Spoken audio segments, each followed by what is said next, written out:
Good morning, students. I, Tina Honda, welcome you in my maths class. Let's start our today's topic. Today I am going to teach you a frequency distribution table for 2 exercise 9th class. Let's start. हम आज पढ़ने वाले हैं frequency distribution table के बारे में. इसके अंदर हम इसके दो मेथड्स पढ़ेंगे, ग्रुप डाटा और अनग्रुप डाटा के बारे में. ये आपको आपकी एनसीईआरटी में पेज नंबर 245 पर मिलेगी. जो एक्सरसाइज आज हम करेंगे 14.2 एक्सरसाइज, जो कि बेस्ड है फ्रीक्वेंसी डिस्ट्रीब्यूशन टेबल पर. सबसे पहले हम कुछ इम्पॉर्टेंट टर्म्स देखते हैं जो हमें इसके अंदर यूज़ करनी है इस एक्सरसाइज से regarding. Frequency distribution table 2 types का होता है, अनग्रुप डाटा के लिए और ग्रुप डाटा के लिए. जब हम अनग्रुप डाटा के लिए बनाते हैं तो हम खाली वेरिएबल्स यूज़ करते हैं, और जब हम ग्रुप डाटा के लिए बनाते हैं तो हम क्लास इंटरवल यूज़ करते हैं. जिस तरह से हम एक्सरसाइज का जब फर्स्ट क्वेश्चन बनाएंगे तो हम वेरिएबल्स यूज़ करेंगे. ग्रुप्स दिए हुए हैं A-B-O-A-B, तो ये अनग्रुप डाटा बन जाएगा. और जब डाटा के लिए बनाएंगे तो हम इसमें क्लास इंटरवल यूज़ करेंगे. जैसे हमारी एनसीईआरटी का सेकंड क्वेश्चन मैं आपको करवाऊंगी, आपको थर्ड क्वेश्चन करवाऊंगी. आप ध्यान से देखेंगे तो यहाँ पर क्लास इंटरवल्स बने हुए हैं, जिसमें लोअर लिमिट भी होती है और अपर लिमिट भी होती है. Let's start. हमें इसके अंदर कौन कौन सी टर्म्स की नॉलेज होनी चाहिए. सबसे पहले हमें टेली मार्क्स के बारे में पता होना चाहिए. आई नो आपको पता है, लेकिन मैं फिर भी आपको एक्सप्लेन करना चाहती हूँ. मार्क्स होता है जब हम उसको काउंट करते हैं. जैसे मैं यहाँ से कोई डिजिट्स काउंट कर रही हूँ तो मैं 1 1 1 1 करके टेली मार्क्स लगाती हूँ. हर फिफ्थ वाला 1 2 3 4 तो स्ट्रेट लाइंस लगती हैं, हर पांचवें वाले को स्लांटिंग लाइन से काटते हैं. फिर नेक्स्ट शुरू कर लेते हैं 6 7 8. अगर यहाँ पर 2 और होते तो मैं 9 के बाद 10 को फिर कट करती. तो ये टेली मार्क्स होते हैं. फिर हमें इसके बारे में फ्रीक्वेंसी के बारे में पता होना चाहिए. The number of tally marks opposite a variate is its frequency. Frequency की डेफिनेशन है the number of tally marks opposite a variate is its frequency. Opposite a variate means variable और class interval. Total number of tally marks को हम उसकी frequency कहते हैं. जैसे इसके अंदर यहाँ पर 1 2 3 4 5 6 7 8, तो यहाँ पर ये 8 आ जाएगी इसकी फ्रीक्वेंसी. हर फिफ्थ को हम इसीलिए काटते हैं ताकि हमें काउंटिंग आसान हो. जैसे देखो सीधा काउंट हो जाएगा 5 और 5 10, 10 + 2 12. Now this point is add in your memory. Commit to memory means very important point. आप इसको ध्यान में रखेंगे. जहाँ पर भी मैं CTM लिखूंगी, CTM का मीन्स होता है commit to memory. उस पॉइंट को हमें ध्यान में रखना है. द सम, हम अपने आंसर को चेक कर सकते हैं क्वेश्चन में कि हमारा फ्रीक्वेंसी डिस्ट्रीब्यूशन टेबल सही बना है कि नहीं. कैसे? The sum of all the frequencies is equal to the total number of observations in the given data. For example, ये फर्स्ट क्वेश्चन है हमारी एनसीईआरटी का. इसमें 30, अगर हम इसका क्वेश्चन रीड करते हैं तो इसमें टोटल हमारे पास 30 स्टूडेंट्स का डाटा है. जब मैं फ्रीक्वेंसी डिस्ट्रीब्यूशन टेबल बनाती हूँ तो मैं चेक करूँगी इसको टोटल को, तो मेरा 30 आएगा.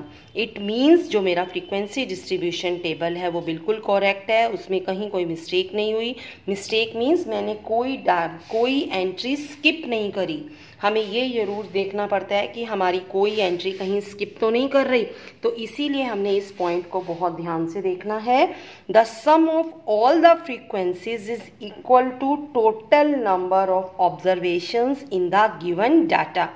जो हमारे पास डाटा गिवन है, जो उसकी टोटल नंबर ऑफ ऑब्जर्वेशंस हैं, वो हमारी ये वाला टोटल हमारी total number of given observation से मैच करना चाहिए. और हमें रेंज याद करनी है. कई बार 1 मार्क्स का क्वेश्चन है, पेपर के अंदर आ जाता है. What is range? The difference between the maximum and the minimum values of a variable is called a range. Table की जो मैक्सिमम वैल्यू है और एक मिनिमम वैल्यू है, जो उनका डिफरेंस होता है, हम उसको क्या बोलते हैं? Range. The difference between the maximum value of the variable is called the range. हम एक क्वेश्चन में रेंज भी निकालेंगे। Let's start with the exercise 14.2। इसमें आपने हर क्वेश्चन के लिए फ्रीक्वेंसी डिस्ट्रीब्यूशन टेबल बनाना है। जहां वेरिएबल्स गिवन है वहां आपका अनग्रुप्ड वाला बनेगा, और जहां पर डिजिट्स गिवन है और कुछ क्लास इंटरवल्स की बात कर रहा है वहां पर आपका ग्रुप डाटा बनेगा। I am going to read the first statement of your exercise. The blood group of 30 students of class 8 are recorded as follow. A, B data given है। Represent this data in the form of frequency distribution table which is the most common and which is the rarest blood group of the students. तो हमें answer भी देना है अपना table बनाकर। सबसे पहले हम फ्रीक्वेंसी डिस्ट्रीब्यूशन टेबल बनाएंगे। इसके ये मेन एलिमेंट्स हैं। किसके बारे में देख रहे हैं? ब्लड ग्रुप के बारे में। ये हमारा वेरिएबल है, then tally marks, then frequency. अब हम अपने क्वेश्चन के अंदर ए काउंट करेंगे, जैसे 1 है, फिर हमारे पास ए यहाँ पर है 2 टाइम्स, यहाँ 3 टाइम्स, यहाँ 4 टाइम्स, यहाँ 5 टाइम्स। काउंट करेंगे, टोटल ए हमारे पास 9 आएंगे। इसी तरह से बी को काउंट करेंगे, सी को काउंट, ओ को काउंट करेंगे, ए बी को काउंट करेंगे, फिर टोटल करेंगे। उसके लास्ट में फिर अपने आंसर लिखेंगे। जो हमारे से क्वेश्चन पूछा जाएगा हमें उसका आंसर भी बताना है in the same language. Blood group हमारे से क्वेश्चन क्या पूछा था? हमारे से पूछा गया था which is the most common and which is the rarest blood group. तो blood group O has a maximum frequency 12 है, सबसे हाईएस्ट फ्रीक्वेंसी है, इसीलिए ये कॉमन ब्लड ग्रुप है। और जो AB है उसकी सबसे कम फ्रीक्वेंसी है, इसीलिए वो रेयरेस्ट है। रेयरेस्ट मीन्स सबसे कम फ्रीक्वेंसी। अब हम अपनी NCERT के बाकी क्वेश्चंस भी सेम इसी सीक्वेंस में करेंगे। अब जैसे हमारे पास इसका सेकंड क्वेश्चन है, हमारे पास कहीं पर डाटा की लिमिट भी गिवन होगी। अगर हम सेकंड क्वेश्चन को पढ़ते हैं तो it is about 40 engineers residence place of work where as follow. Construct a grouped frequency distribution table with the size of data given above taking the first interval. अब हमारे पास interval mention है। अगर हमारे पास interval mention है तो हमें वही interval use करना है, नहीं तो हम अपनी तरफ से भी डिसाइड कर सकते हैं रेंज को देखने के बाद। लेकिन यहाँ पर गिवन है तो हम सबसे बड़ा नंबर देखेंगे और सबसे छोटा नंबर। अगर हम इस क्वेश्चन में ढूंढेंगे तो सबसे जो लीस्ट नंबर है वो 2 है, और जो सबसे हाईएस्ट नंबर है अगर हम इसमें देखेंगे, इसमें सर्च करते हैं सबसे हाईएस्ट नंबर, तो सबसे हाईएस्ट नंबर मेरे को इसमें 32 नज़र आ रहा है। तो मुझे अपने क्लास इंटरवल्स बनाने हैं जिसके अंदर 2 भी लग सके और जिसके अंदर हम 32 को भी मेंशन कर सकें। तो हमारे क्लास इंटरवल्स बहुत आराम से बन सकते हैं। 0 to 5, 5 to 10, 10 to 20, 20 to 25, 25 to 30, 30 to 35, और इसी तरीके से फिर जब हम इनको काउंट करेंगे, यहाँ पर आपने एक चीज़ का बहुत ध्यान देना है कि अगर हमारे पास लिमिट गिवन है तो हमें उसी लिमिट को यूज़ करना है। मैंने लास्ट इंटरवल 30 से 35 इसलिए बनाया है क्योंकि मेरे को 32 भी तो मेंशन करना है। उसके बाद हम इसके टेली मार्क्स लगाएंगे। अब यहाँ पर ध्यान देने वाली बात जो है वो सबसे इम्पॉर्टेंट बात ये है, यहाँ 5 और 5 2 बार दे रखा है, लेकिन 5 इसमें काउंट होगा, इसमें एक कम काउंट होगा। तो यहाँ पर हम 0 से 4 तक काउंट करेंगे, 5 नेक्स्ट लिमिट में जाएगा, यहाँ पर 9 तक काउंट होंगे, 10 अगली लिमिट में जाएगा, यहाँ पर 14 तक काउंट होंगे, 15 अगली लिमिट में जाएगा। इसको काउंट करेंगे, फिर टोटल नंबर काउंट कर लेंगे, 40 है। अब इसने क्वेश्चन पूछा है, क्वेश्चन के अंदर भी क्वेश्चन पूछा है what main feature do you observe from the tabular representation. ये आपकी टैबुलर रिप्रेजेंटेशन है, इसमें से आपने कौन से मेन फीचर्स देखे हैं तो आपने इसको डिस्कस करना है। इसमें हमने देखा है कि 2 लिमिट्स के अंदर 11 आ रहे हैं, तो हम यहाँ पर क्या करेंगे, हमारे पास 11 आ रहे हैं 2 लिमिट्स के अंदर। Forward data what main feature do you observe from the tabular form, तो हम लिख सकते हैं यहाँ पर 2 limits 5 to 10 and 10 to 15 having equal number of engineers। और दूसरा हम सबसे लीस्ट को डिस्कस कर सकते हैं। 2 लिमिट्स और हैं पेयर में, 20 to 25 and 25 to 30। These 2 limits also having a common number of engineers. तो हम ये दोनों चीज़ें डिस्कस कर सकते हैं। 2 ग्रुप्स ऐसे हैं जो 2 ग्रुप्स इंटरवल के अंदर सेम नंबर ऑफ इंजीनियर्स को काउंट कर रहे हैं। Now come to the third question. Third question हमारे पास रिलेटिव ह्यूमिडिटी के बारे में दिया हुआ है। इसमें भी हमारे पास लिमिट फिक्स कर दी है 84 to 86, 86 to 88, और हमें बताना है विच मंथ और season do you think this data about. अगर आप यहाँ देखेंगे तो यहाँ रिलेटिव ह्यूमिडिटी अबव दे रखी है 80, 90s की लाइंस के अंदर। तो ह्यूमिडिटी क्या होती है? आर्द्रता। कौन से मौसम में ज़्यादा होती है? रेनी सीजन में।